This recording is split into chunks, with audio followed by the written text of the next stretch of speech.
Tell me a little bit about how you feel the current economic and financial situation might actually help to drive forward a big society type innovation.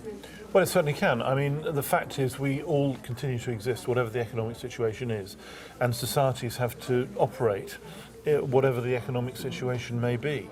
And whether the big society is or isn't a particularly clever formulation for doing it, we all have to survive, and communities will operate, societies will operate, and people will find the best ways of living if state funding is cut. Okay. One of the arguments we always come across when we're discussing this is the role of the private sector and is privatisation behind some of this. What's your view on the interface between private sector organisations, social enterprises in the third sector and the public sector?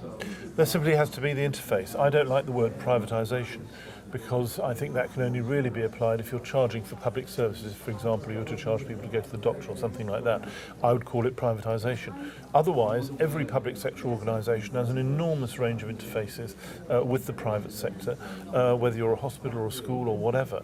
And that's just normal part of life. And the question is what partnerships exist, what's the nature of the relationships, if you're talking about commissioning services, what are the rules for that, and so on.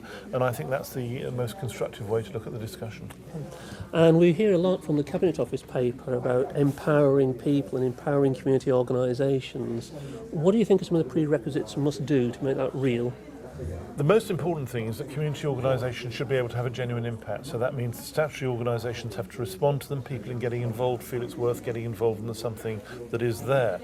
There are a large number of very strong community organisations today and have been over centuries throughout the country. It's important to recognise that.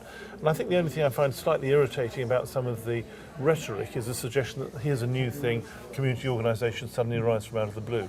It's not true. Now, I'm in favour of encouraging more community involvement, more community organisation, and the best way to do that is for people to feel, truthfully, that they're able to influence what's going on by involvement in their community. Right. And taking that forward as to whether the big society is rhetoric, etc., is the big society the only way forward?